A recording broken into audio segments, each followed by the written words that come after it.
सलाम, नमस्ते, सत श्री अकाल। मैं हूं रजा और आप देख रहे हैं रजाग्राफी अनस्क्रिप्टेड की national prime time report. Hindustan में जो कुछ चल रहा है आपको अच्छे तरीके से पता है, लेकिन दोस्तों अब खुलकर गोदी मीडिया अपना एजेंडा दिखा रहा है। आज जितने भी गोदी मीडिया के एंकर और एंकराइन हैं जो खासकर मोदी भक्त हैं, उनका घिनौना चेहरा दुनिया के सामने खुलकर आ गया है। मुसलमानों से उनके दिल में कितनी नफरत थी, अब ये बिना फिल्टर के सामने आ चुकी है। आप जितने भी एंकर एंकराइन देख रहे हैं फिलहाल, जो इतना जोर से चीख चीख कर मुसलमानों को, सारे मुसलमान को आतंकी बताने में बिजी हैं, इतना चीख रहे हैं कि उनकी गर्दन की नसें फूल जाती हैं। मुसलमान को आतंकी बताते बताते चीख चीख के इनका गला बैठने लगता है। ये हरकत उनकी इस बात की दलील है मुसलमानों कि आज ये मेन स्ट्रीम मीडिया का हर एंकर आपसे बेइंतहा नफरत करता है और वो एक एजेंडे के थ्रू काम कर रहा है। वो एजेंडा अब खुलकर सामने आ गया है कि पूरे इस्लाम को आतंकी बताओ, पूरे मजहब को, एक मजहब को ही आतंकवादी बता दो। हजरात, अब अंजना ओम मोदी अचानक से, कहिए या तो गलती से खुल के उसके मुंह से निकल गया, या अब वो खुलकर सामने आ गई है। उसका एक वीडियो सामने आया है जिसमें वो कह रही है सारे मुसलमानों को गिद्ध, क्योंकि मुसलमान कह रहे हैं, हर मुसलमान कह रहा है कि आतंकवाद का कोई मजहब नहीं होता। और फिर दोस्तों, इसमें अभी तक मामले में दिल्ली ब्लास्ट में एक तरफा ये मुस्लिम नाम उजागर कर रहे थे। भाई, इनको भी तो पैसा दिया जाता है कि एक कम्युनिटी को नुकसान पहुंचाओ, टारगेट करो, जिससे सरकार को फायदा हो और आम जनता के दिल में मुसलमानों के खिलाफ नफरत पैदा हो। हिंदू कुछ भी करे, मत बोलो उन्हें कुछ, मुसलमान के हाथ से एक पाप हो जाए सीधा आतंकी बताओ। जबकि पूरा मुस्लिम समाज पाकिस्तान के खिलाफ खड़ा था ऑपरेशन सिंदूर में, पूरा मुस्लिम समाज इस आतंकी हमले के खिलाफ खड़ा है। इसी दौरान अंजना ओम मोदी लगी हुई थी कि जल्दी से क्लियर कर दिया जाए कि मुसलमान सारे आतंकवादी होते हैं। मदरसों में सिर्फ आतंकवाद पढ़ाया जाता है, कुरान शरीफ में सिर्फ आतंकवाद पढ़ाया जाता है, नमाज में भी आतंकवाद की लाइनें इस्तेमाल की जाती हैं। अंजना ओम मोदी इस काम में, और अंजना ओम मोदी के साथ साथ जितने भी गोदी मीडिया के एंकर हैं, उनका एजेंडा ये शुरू से चल रहा था। ये दिल्ली का जो धमाका हुआ, इस धमाके ने उन्हें खुला मौका दिया। यहां पर एक दिल की बात एज ए जनता मैं पूछना चाहूंगा, दिल्ली की सिक्योरिटी पर हमें आंख बंद करके भरोसा हो, चाहे दिल्ली का सीएम कोई भी हो। जब दिल्ली पुलिस, हमारी सीआईएसएफ, बीएसएफ, सिक्योरिटी सब सेंट्रल गवर्नमेंट के हाथ में है, और उसी दिल्ली के अंदर इस धमाके से पहले बता रहा हूं, दिल्ली की सिक्योरिटी हल्का समझ रहे हो तो बेवकूफ़ हो आप। दिल्ली में अगर कनॉट प्लेस में आपने 3 बार सर्कल पे गाड़ी घुमा दी, इनर सर्कल में या आउटर सर्कल पर, तो जिप्सी पीछे पड़ जाती है, ड्रोन उड़ा दिए जाते हैं पीछे पीछे। ये दिल्ली का हर व्यक्ति आपको बता देगा।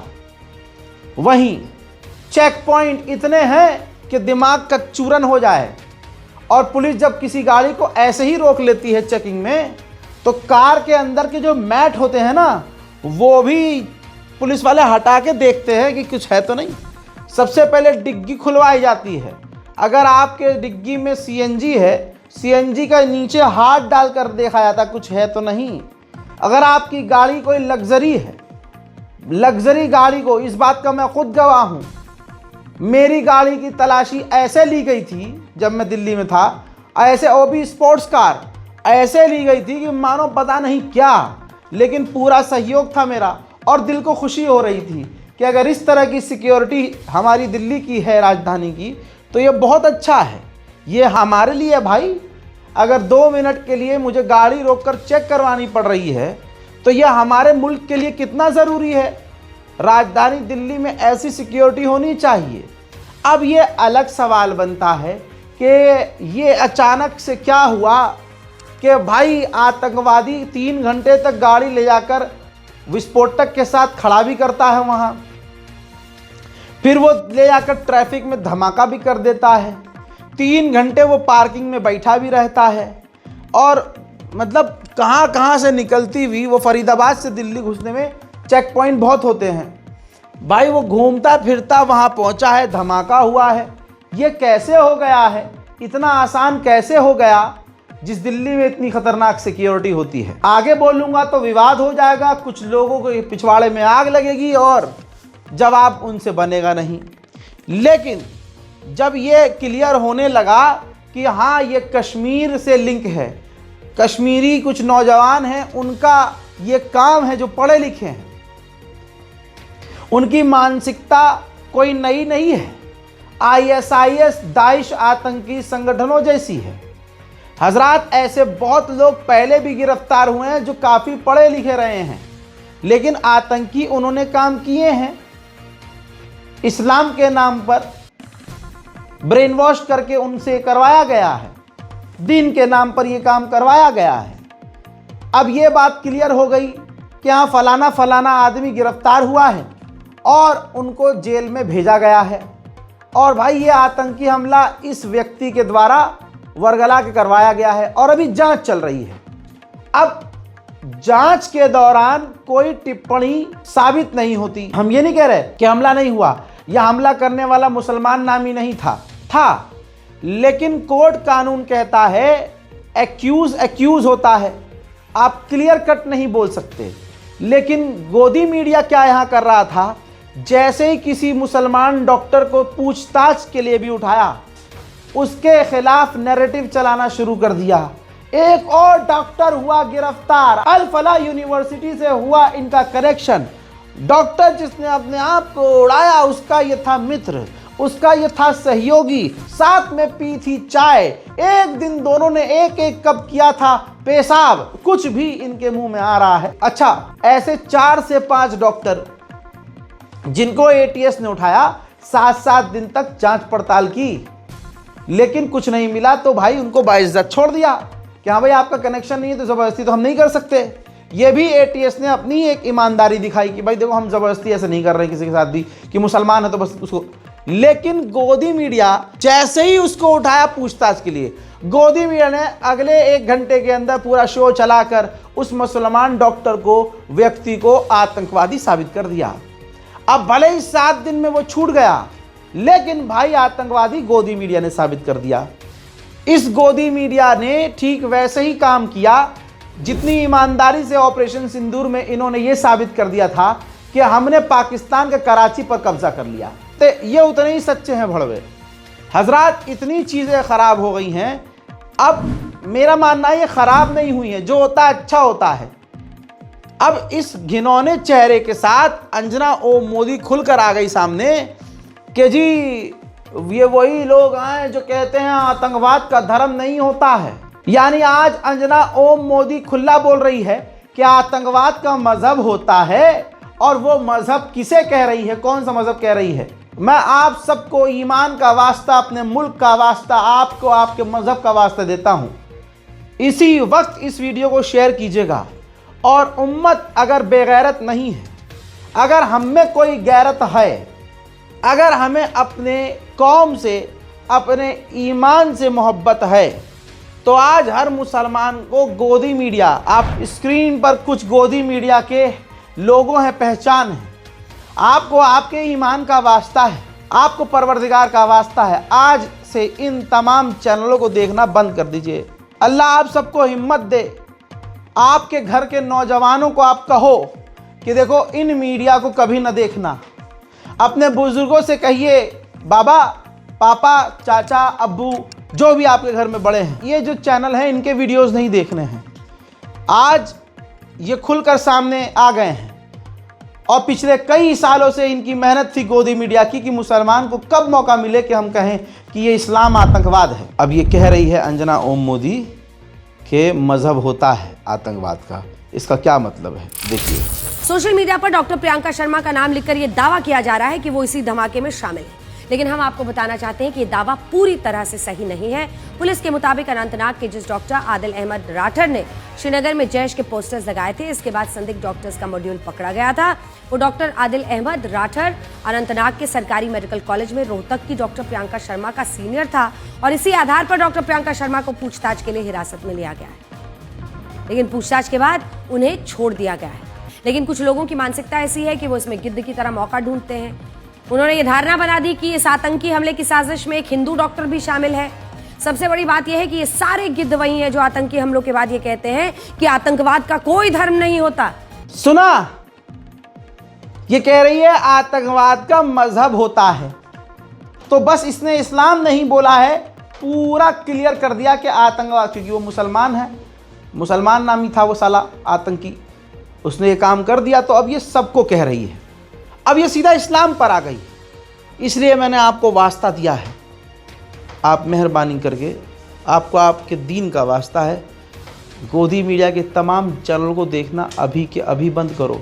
इसी वक्त आप अपने आप को कमज़ोर मत सोचिए कि यार हम तो इतने से हैं, हम नहीं देखेंगे। तो अरे यही तो कहते थे दुनिया वाले कि इजराइल के खिलाफ हम स्टारबक्स का विरोध करके क्या ही कर लेंगे, हम माइक्रोसॉफ्ट का क्या ही कर लेंगे। अरे सबकी फट के चार हो गई है। स्टारबक्स को कितना नुकसान हुआ, डोमिनोज को कितना नुकसान हुआ, जिसका बाइकआउट किया है सबको तगड़ा नुकसान हुआ है। आप करिए, आप अल्लाह का नाम लेके आगे तो बढ़िए। इस्लाम पे सीधा आ जा रहे हैं, मतलब पूरा नैरेटिव ही चेंज कर दिया है। इतना ही नहीं, आपकी स्क्रीन पर एक और ऐसी ही कहानी है कि किस तरह से मुसलमान को आतंकी करार दे दिया जाता है सिर्फ पूछताछ पर। दिल्ली ब्लास्ट मामले में हापुड़ के जीएस मेडिकल कॉलेज से हिरासत में लिए गए डॉक्टर फारूक को दिल्ली पुलिस ने 4 दिन तक लंबी पूछताछ के बाद छोड़ दिया है। उसका ब्लास्ट के किसी भी आरोपी से संबंध नहीं हुआ, ना कोई सबूत मिला। अब तस्वीर दूसरी देखिए, अभी तक किसी न्यूज़ चैनल ने उसकी रिहाई पर खबर तक नहीं चलाई, लेकिन जब उसे पुलिस ने उठाया था तो तमाम चैनलों ने आतंकी, शैतान जैसे शब्दों का उपयोग किया था, खबरें चलाई थी। गिरफ्तार किया गया एक और संदिग्ध, गिरफ्तार किया गया एक और, ये देखिए ऊपर से नीचे तक किस तरह से सिर्फ पूछताछ के लिए मुस्लिम व्यक्ति को पकड़ा। तो गोदी मीडिया ने हिंदुओं को खुश करने के लिए, मोदी योगी अमित शाह को खुश करने के लिए नैरेटिव चला दिया, अरे आतंकवादी पकड़ा गया है। और जब रिहा किया गया तो कोई क्लियर नहीं किया गया, कोई सफाई नहीं दी गई, कोई खबर नहीं चलाई कि हाँ भाई वो बेकसूर निकला, पूछताछ में कुछ सामने नहीं आया, वो बेगुनाह था। नहीं, क्योंकि अब बना दिया गया है कि अगर मुसलमान गिरफ्तार हो तो गिरफ्तारी पर ही उसे आतंकवादी कह दो। यह है आज का गोदी मीडिया, आज तक न्यूज, ये तक वो तक, इंडिया टुडे। पूछता है भारत, ये नहीं पूछता है भारत कि तेरी औकात क्या है, ये नहीं पूछता है भारत तू कितना गंदा है, ये नहीं पूछता, बल्कि अब जान चुका है भारत, हर हिंदू भी अच्छे से जानता है कि मुसलमान एक दो गलत होने से सारे के सारे आतंकवादी नहीं हो सकते। ठीक वैसे ही कि अगर एक हिंदू आतंकी हो, एक हिंदू पाकिस्तान का एजेंट निकल जाए, जो कि हजारों निकल चुके हैं, तो एक के होने से सारे एक जैसे नहीं हो जाते। लेकिन हिंदुओं को यह पता होने के बाद भी उनके दिल में मुसलमानों से इतनी नफरत है कि आज ये चुपचाप दे। क्योंकि अगर ये जेन्युइन हिंदू, अगर मुट्ठी भर जेन्युइन हिंदू खड़े होकर बोल दें कि भाई जो आतंकी है आप उसे बोलो, सबको ना बोलो, तो जो है हक बोलने वाले अगर मुट्ठी भर हिंदू खड़े हो जाए ना, तो इन गोदी मीडिया की औकात ना हो कि वो नफरत फैलाएं। मैं तो नफरत को जवाब दे रहा हूं कि देखो ये चल रहा है। लोग इतने झाटू हैं कि इंटरनेशनल मीडिया पर, लोग इतने झाटू हैं कि देश के नेशनल टेलीविजन पर आजकल के एंकर मुसलमानों को सीधा आतंकी कह रहे हैं। और मैं उनको जब ऐसे ही पेल के जवाब देता हूं तो उनको लगता है कि मैं भड़का रहा हूं। अरे मैं भड़का रहा हूं या आप भड़वे हो भाई? तुमको ये चीज समझ में नहीं आ रही कि सामने से मुसलमान कौम को आतंकवादी कह दिया जा रहा है और तुम चुपचाप बैठे हो। लेकिन जब जवाब सामने से आ रहा है तो तुम्हारे पिछवाड़े में लाल मिर्ची घुस रही है। इसका मतलब तुम्हारे अंदर दोगले वाला कीड़ा है। मुसलमानों के साथ हमेशा से ऐसा हुआ है। मुसलमानों को गिरफ्तार कर लिया गया, पता चला 10 साल बाद भाई वो तो बेगुनाह था। अब उसके 10 साल कहाँ लाओगे? उसकी जिंदगी तो खत्म हो चुकी है। और इन तमाम मामलों में एक समाज खासकर और उनसे ऊपर ये गोदी मीडिया होता है।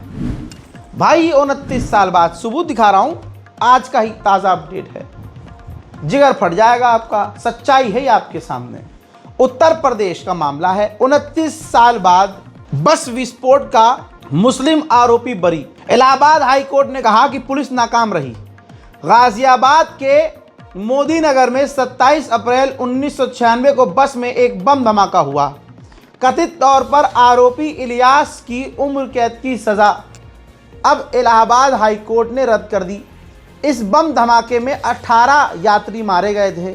2013 में कोर्ट ने इलियास और अब्दुल मतीन को उम्र कैद की सजा सुनाई थी।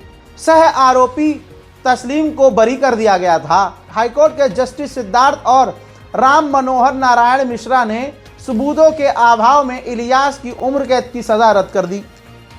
हाईकोर्ट ने कहा कि दिल्ली में ISBT से बस चलने से पहले उसमें बम रखा गया, न कि उस व्यक्ति ने रखा जिसे गिरफ्तार किया गया।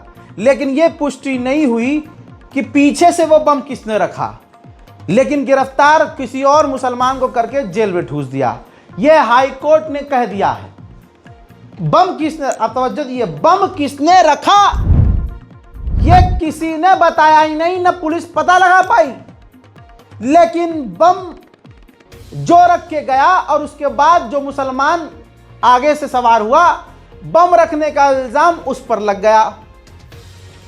पीछे से कोई और बम रख के चला गया, आगे से मोहम्मद रजा आके बैठ गया, इल्जाम लग गया कि यह बम मोहम्मद रजा ने रखा है।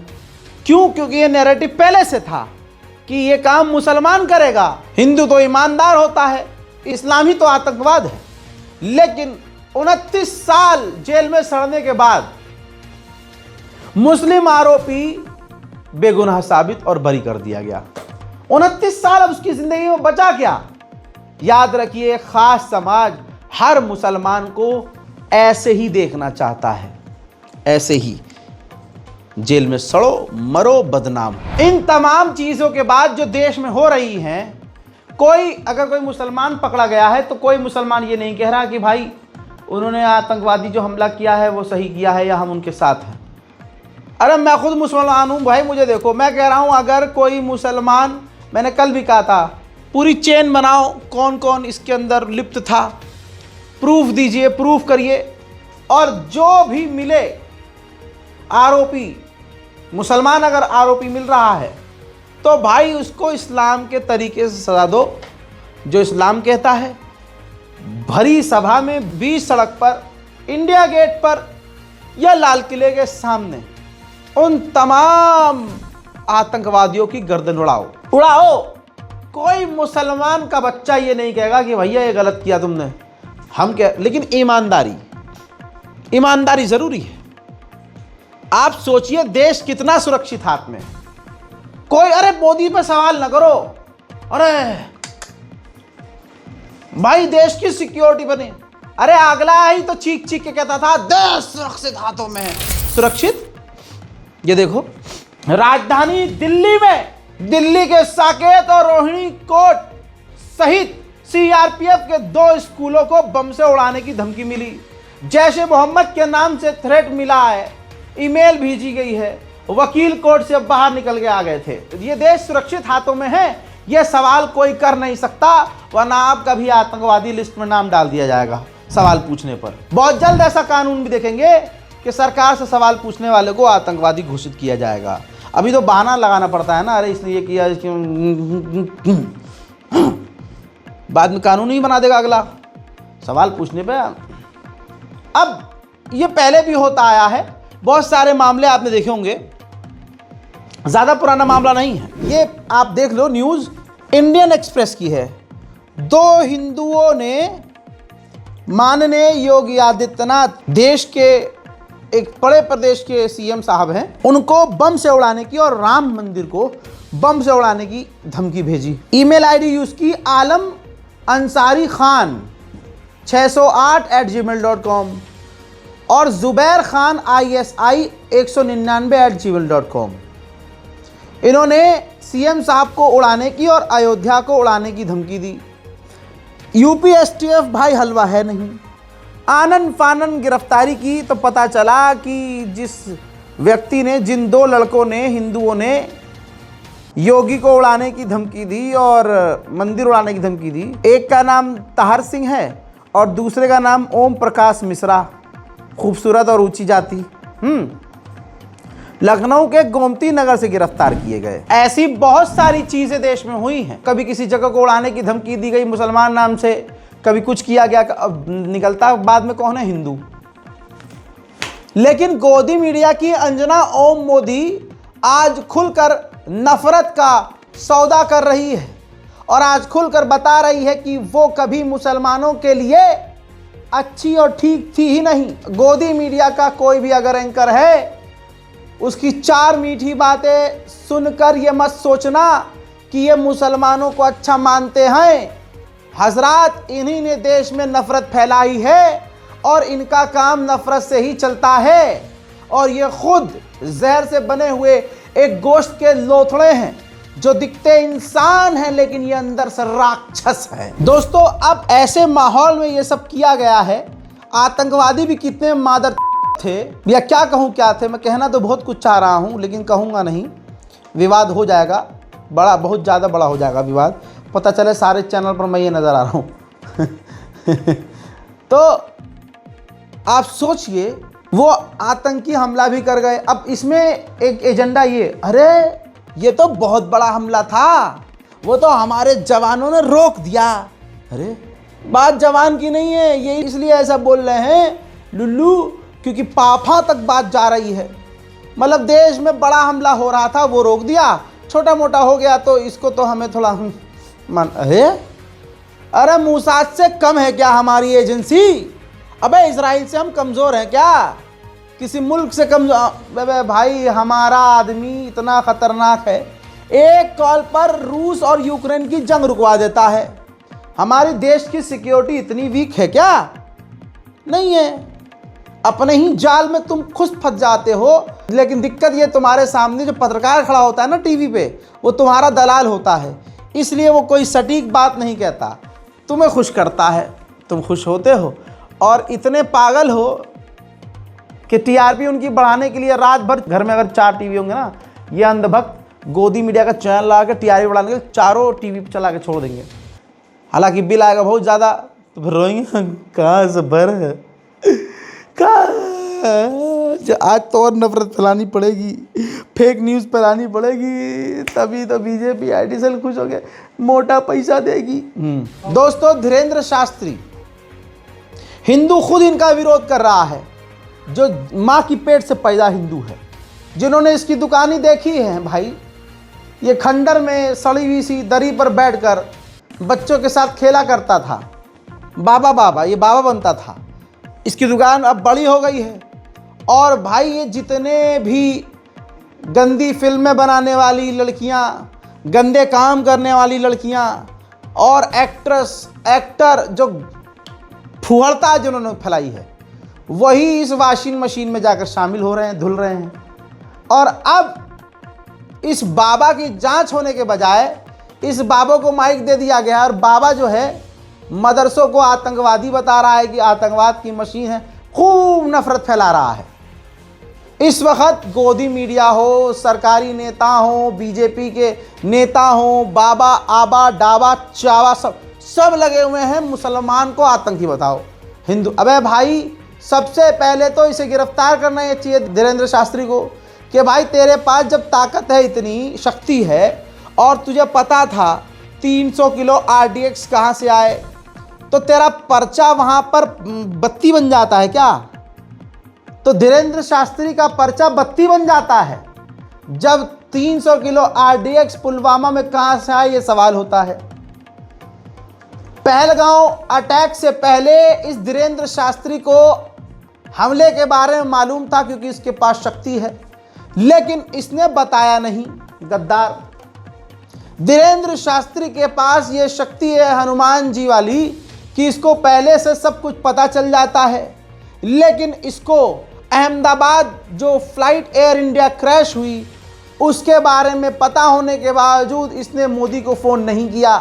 गद्दार। धीरेन्द्र शास्त्री को पता था कि ये दिल्ली में हमला होने वाला है, शक्ति है उसके पास, प्रभु श्री राम ने दिया है उसको पावर, लेकिन ये सब कुछ पता होने के बावजूद इस गद्दार ने भारत के गृह मंत्री को फ़ोन नहीं किया कि ये होने वाला है। उसके बाद अब ये रैली में बकैतियां मारता फिर रहा है। देखिए, भारत सनातनियों का देश है, सनातनियों के देश था, है और रहेगा, लेकिन जो तनातनी आ गए हैं अब उनको खदेड़ना पड़ेगा। आप अपनी कौम को समझाओ कि अपने बच्चों को तालीम आतंकवादी बनने के लिए, अब्दुल कलाम बनने की दे। यदि आपने शिक्षा नीति में सुधार नहीं किया, आपकी मदरसा नीति की शिक्षा में आतंकवादी की शिक्षा पढ़ाई जाएगी तो वो दिन दूर नहीं है, न तुम्हें भारत में रहने दिया जाएगा, न तुम्हारी पीढ़ियों को रहने दिया जाएगा। इस देश के 100 करोड़ हिंदू तुम्हें भगाएंगे, इस देश का संविधान भगाएगा, इस देश का कानून भगाएगा। कश्मीरी पंडितों जैसा हाल तुम्हारा होगा, संपत्ति और संतति। सोचिए दोस्तों, मैं तो मानता हूं पवन पुत्र हनुमान प्रभु श्री राम ने इसको ये ताकत, ये शक्ति दी होगी और इनके पास ये शक्ति है, लेकिन इसके दिल में नफरत क्यों है कि ये बताता नहीं है कि यहाँ धमाका होने वाला है, ये बताता नहीं है कि भारत पर टैरिफ लगने वाला है, ये बताता नहीं है कि हमारे फाइटर जेट को कितना नुकसान पहुंचा है ऑपरेशन सिंदूर में, ये बताता क्यों नहीं है कि पाकिस्तान अब क्या करने वाला है, बांग्लादेश क्या करने वाला है, हमारे खिलाफ चीन क्या करने वाला है। इसके पास तमाम शक्तियां प्रभु श्री राम ने इसको दी है। अरे उनको सैटेलाइट की जरूरत होगी, हमारे पास तो धीरेन्द्र शास्त्री है। लाइव पाकिस्तान क्या कर रहा है धीरेन्द्र शास्त्री ये भारत के रक्षा मंत्री को बता सकता है, लेकिन यह गद्दार बताता नहीं है। प्रभु श्री राम ने इसको शक्ति दी है, पवन पुत्र हनुमान ने इसको शक्ति दी है, लेकिन उन शक्तियों का उपयोग नहीं कर रहा ये। हाँ, ये बता देता है कि बच्चा कैसे होगा, और तुम्हारा बच्चा हो क्यों नहीं रहा। साले तुम घपाघप नहीं कर पा रहे हो और पूछ रहे हो बच्चा नहीं हो रहा। ये तमाम ऐसी बातें बहुत अच्छे से कौवे की आवाज में टाएं टाएं टाएं बता देता है, लेकिन प्रभु ने, भगवान ने जो उसको शक्ति दी है उसका सही उपयोग ये नहीं कर रहा है, ये अपनी दुकान चला रहा है। कोई महिला आएगी जी बच्चा नहीं हो रहा, ये बता देगा बच्चा पैदा कैसे करना है, ये बता देगा तुम्हारी नौकरी क्यों नहीं लग रही, लेकिन ये नहीं बता पाता कि भारत में अगले हादसे और कितने होने वाले हैं। अभी भी इससे पूछा जाए कि अगले 3 महीने में और क्या हादसे हो सकते हैं, तो सिर्फ एक हादसा बता दे अब जो होने वाला है। दूध का दूध, पानी का पानी। मैं तो किसी की आस्था पे, हिंदुत्व पे सवाल ही नहीं खड़ रहा भाई। मैं किसी की आस्था पे, किसी के धर्म पे, किसी की मान्यता पे मैं नहीं जाऊंगा। मैं तो सवाल ये कर रहा हूं कि जब ये दावा करता है कि मुझे सब पता होता है, मेरे पर्चे को सब जानकारी मिल जाती है, तो ये बताता क्यों नहीं है भाई। बच्चा पैदा करने की टेक्निक से आगे तो बढ़। कौवे की आवाज निकाल के अबे देश के लिए कुछ करो। आपके पास जनता है, सिर्फ उनसे ये वोट मत डलवाओ कि भाजपा को वोट डालो। अपनी सही शक्ति का इस्तेमाल करके मोदी जी को बताओ तो सही कि अगले, भाई सोचो अगर इस आदमी में इतनी पावर है और ये पावर इस्तेमाल करे तो हमारे देश को भाई F-35 की क्या ही जरूरत। यह आदमी अकेला काफी है, बस ये सही जानकारी हमें दे दे।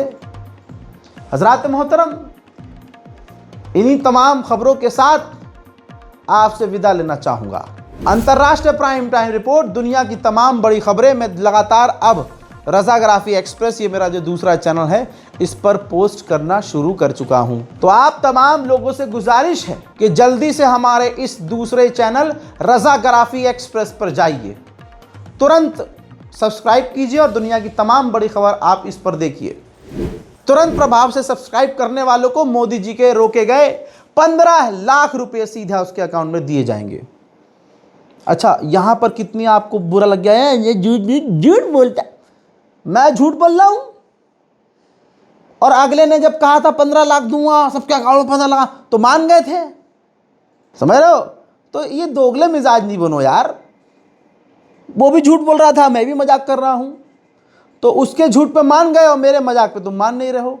मिलेंगे आपको 15 लाख। जाइए चैनल को सब्सक्राइब कीजिए, रज़ाग्राफी एक्सप्रेस, सच कुछ ज़्यादा ही। फिलहाल आप इस चैनल पर हैं, रज़ाग्राफी अनस्क्रिप्टेड पर। फिलहाल के लिए इतना ही। जय हिंद।